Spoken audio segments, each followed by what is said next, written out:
student. Now we are going to discuss about scan. Scan is another disk scheduling algorithm.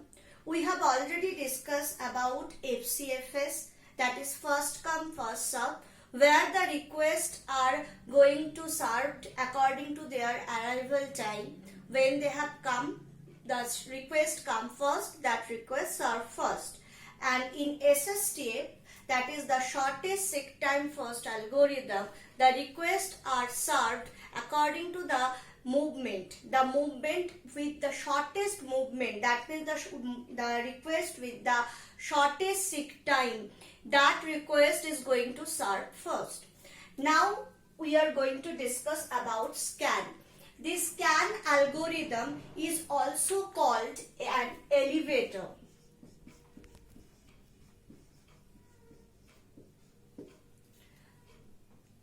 So I am discussing with the same example where the total track we have, that is 200 tracks from 0 to 199, and requests are coming from the track number 82, 170, 43, 140, 24, 16 and 190 respectively.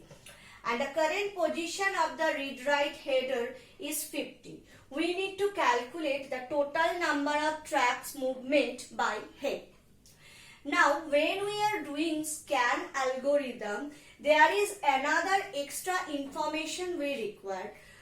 In scan algorithm, initially we are now here at 50.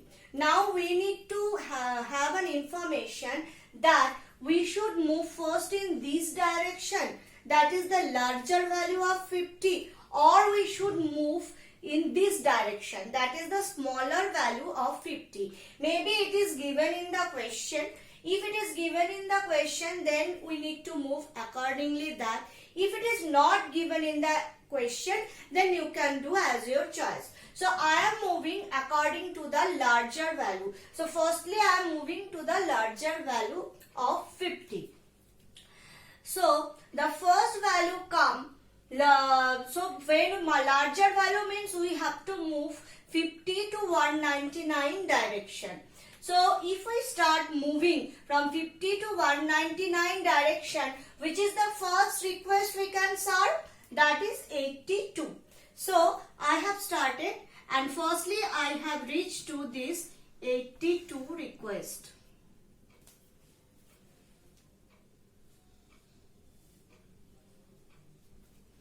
So 82 request. Now after 82, in the same direction we need to move. So after 82, which request can be served, that is 140.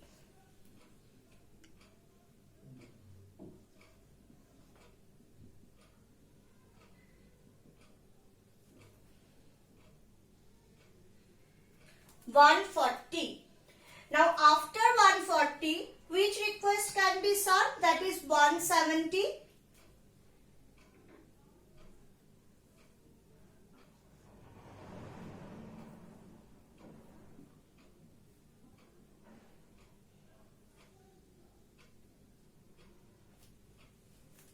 And after 170 we have 190.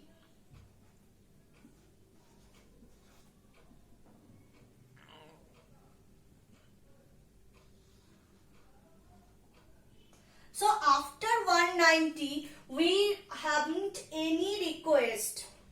We don't have any request towards this direction. But because we have started to move in this direction, we need to move up to the end. So 199 is the end of the disk. So we need to move at the end of the disk in this side. Okay. So in scan algorithm, firstly we need to decide that in which side we move first. Okay. Obviously when we are started, our header should be pointed to one track. But after that, you can have to decide in which direction from that particular track number you are going to move. So in this case, we are moving from towards the larger side. So when we are moving towards the larger side, whatever request come in my queue, that request I am going to serve. Okay, so I have 82, 140, 170 and 190. Though there is no request till after 190, but because we are following the scan algorithm, we need to move towards the end, that is 199. Okay. So for this reason, this algorithm is called elevator. Elevator is like it is going towards the top floor, and then if there is some request come, then also it is going to the top floor. Otherwise also if they started their journey, they are going to the top floor. So here also we have started to move in this direction, so we need to move up to 199. So after that I cannot move, so I need to change my direction. So I am changing my direction. So up to this 50, I have already served all these requests, so no required for any read-write operation. Now the next request come as 43.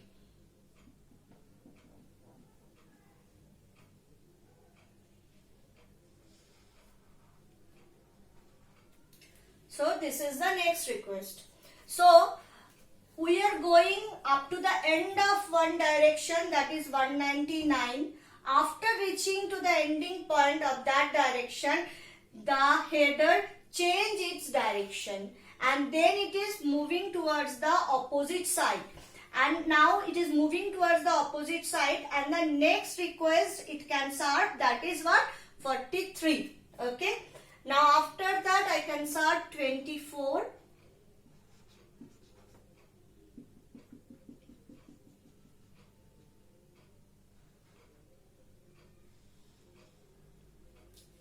Okay, and then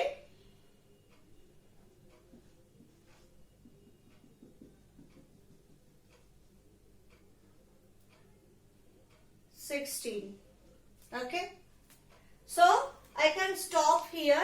I don't need to go to the 0 because I don't have any further request. Okay, because I don't have any further request, so I don't need to go to 0. 16 is my last request I can serve in this direction. You can see according to the request queue given. So I need to stop here. So this is the head movement if we follow scan algorithm. Now it's the same way we can calculate the total movement, total number of track movement. So here in this direction we have moved up to 50 to 199. Okay, so 50 to 199, it can be calculated like this: 199 minus 50. I have already told in the previous lecture that you can also calculate like this: 80 to 50, then 140 to 82, like this. But I just my suggestion is to calculate like this. The total direction you can calculate as a while, otherwise it will take more time. Okay, so 199 to 50, and then in this direction the total movement is basically 16 to 199. 199 to 16 basically.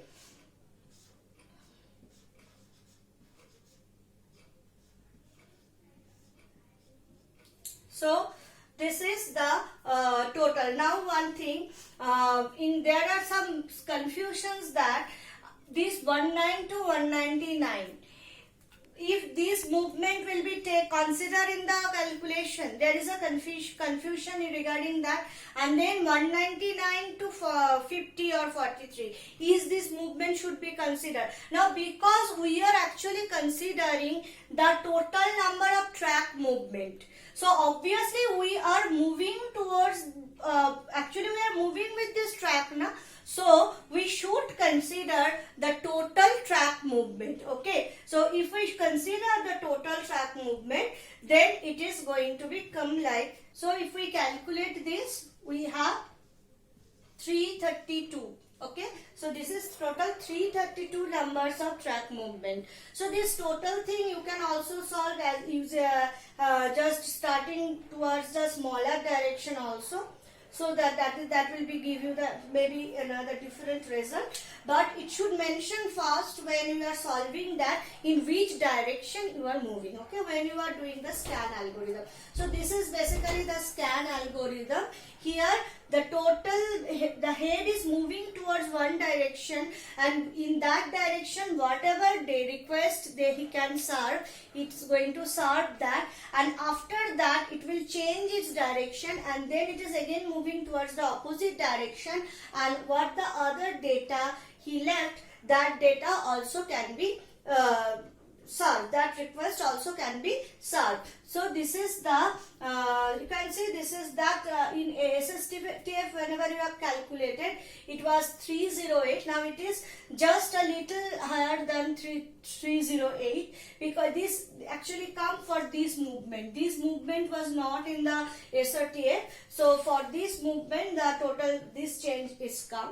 Otherwise, so this is basically the scan algorithm. The scan. Now we are going to discuss about C-scan or circular scan. Let us see how this algorithm works. So we are going to solve this problem, the same problem with the C-scan algorithm. So initially we are at 50. So just like the scan algorithm, we need to move towards one direction, and I am moving to the larger side. That means the larger value of 50. So the first data I have, that is request I have, that is 82. So this is the first request I can serve. After 82 I have 140.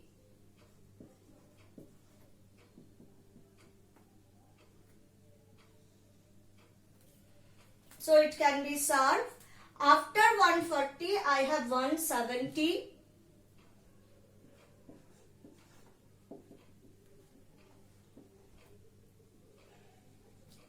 And then I have 190.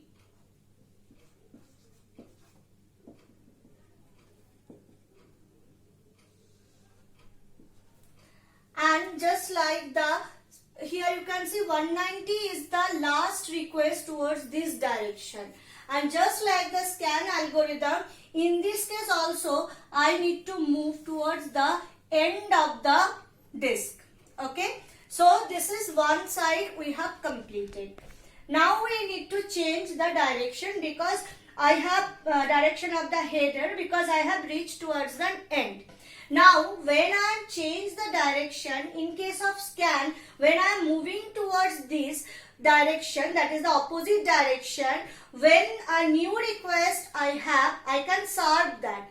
But when I am performing C-scan algorithm, then the header can read or write only in one direction. That means header can give its service only in one direction.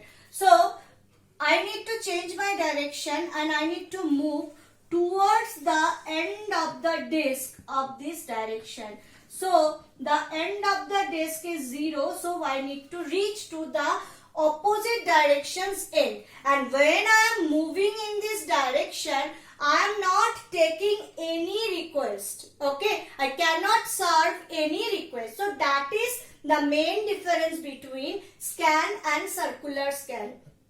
Here I need to go towards this direction. Firstly I need to start in one direction, and then I need to go till the end of that direction, and then the header is starting to moving in the opposite direction, but in that direction the header cannot serve any request. The header need to move till the end of that opposite direction also. So we have reached to 0. Now again we need to change my header movement. Now header is moving towards the same direction in which direction it have started at first. Initially started. So now it can again take the decision. Now when header is moving this direction, then what is the first track number it can have? That is request for the first track number. It is basically 16. So 16 it can serve.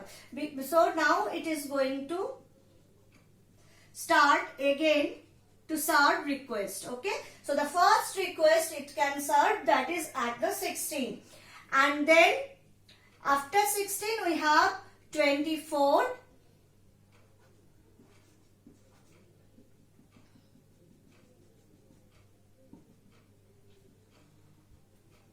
okay, and then after 24 we have 43.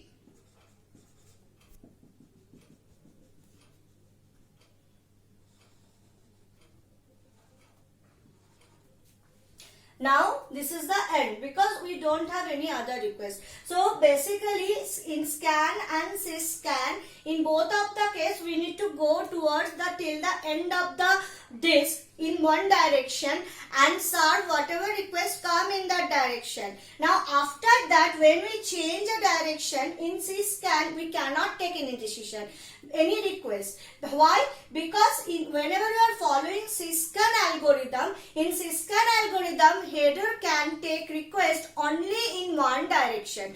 So if we started to take request in this direction, only towards this direction the header can take request. So for this reason, whenever we came back to 199 to 0, we cannot serve any request, and then again we need to start from 0 and we can take the request. Okay, now again we are going to calculate 50 to 199 in this towards this direction. This is the total movement.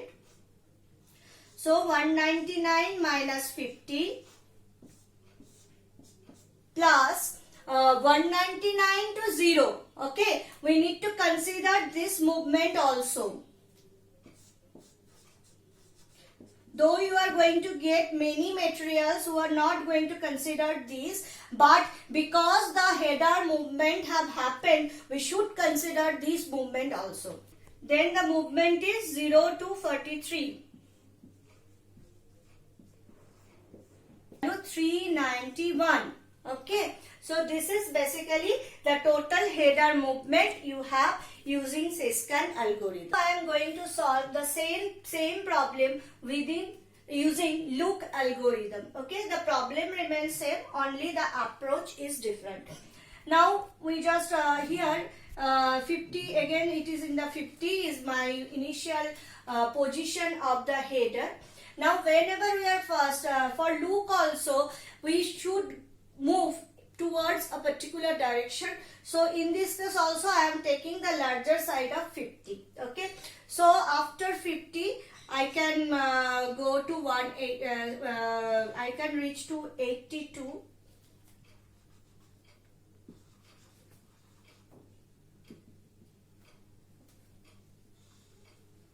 And after 82 we have 140.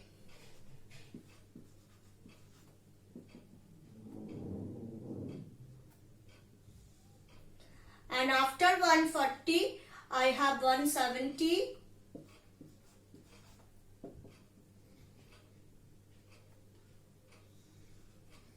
And then 190.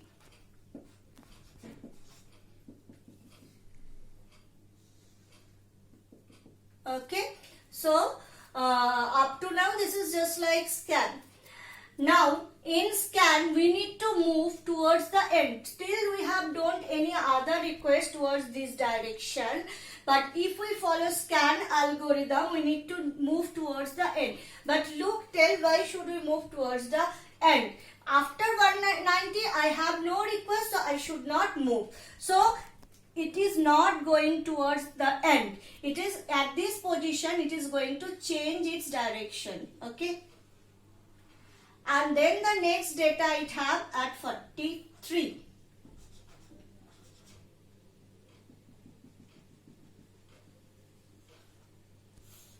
At 43. Okay, and after that 43 it have 24.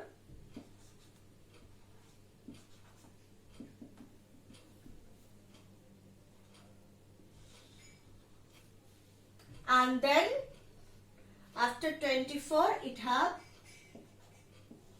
16. So this is the end. So only difference between scan and look is what? In scan, when you are going towards a direction, it needs to go towards the until the end of the disk. But when you are following loop, you don't need to go to until up to the end of the disk. Only the last request you have in the request queue in a particular direction. After serving that request, you don't need to go to forward. You can change the direction. You can move in the opposite direction, and then you can also serve whatever request you have. So this is for loop. So if we calculate the total number of movement, then we can calculate like this. In this direction, we have moved 190. The difference is 190 minus 50 basically. So in this direction, this is the total header movement, and in this direction it is 190 to 16. So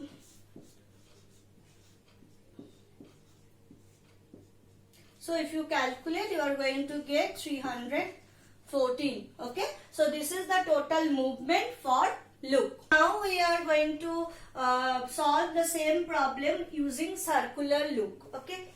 So in circular loop, again this is the track we have. The track is distributed like this, and 50 is the starting position. And in this case also, again we are going to move towards a particular direction, and I am going to move to the larger side of 50. Okay. So if I move toward the larger side of 50, then what we have, that is 82. So after 50, the next data I have, that is 82.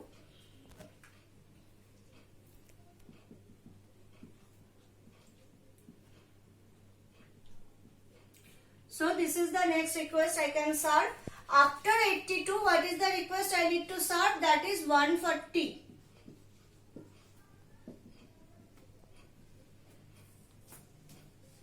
So this is 140. And then in the same direction, I have 170 also. So 170 is there, and then 190.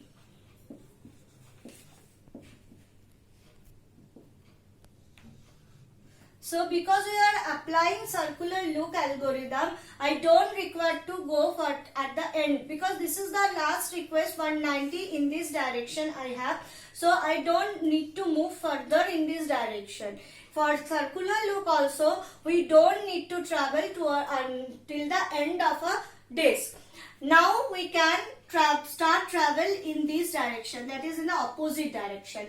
Now the thing is what? Just like the circular scan, in circular loop also, the header can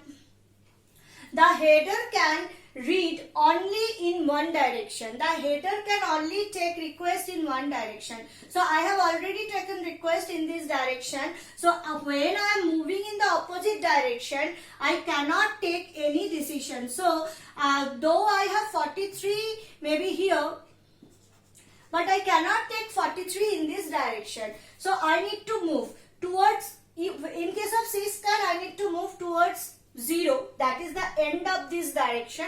But because we are following circular loop, we don't need to move towards 0. I need to move towards 16. Because 16 is the last request I can serve in this direction. So 16 is a boundary basically in this case. So I need to move up to 16. Okay. I don't need to move further. I don't need to move up to 0. Okay. So now I can start again, move in this direction. Obviously taken the request. After taking the request, 16. And then when I am moving in this direction, I have 24 after 16. And then 43.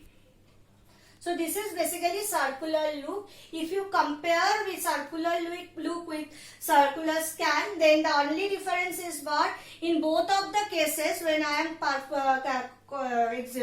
actually executing this problem with the circular scan algorithm, then I need to move towards the end of the disk. Okay, but when you are performing with circular loop, I don't need to go at the end of the disk. I only going to the last request come from that particular direction. And if you compare this circular loop with loop, or the only difference is what? It can serve request only in one direction. So it is serving this request in this direction, that is the larger side of 50. So you can see here I have served. After that, when it is coming in the opposite direction, then it is not serving any request. Again, when the disks are moving this direction, that is 16 to 50, then only it can serve request. So if we calculate the total movement, then in this case it is 190 minus 50.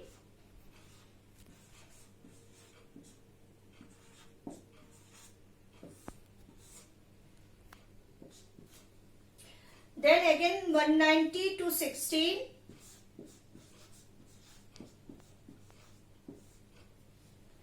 And then 16 to 43.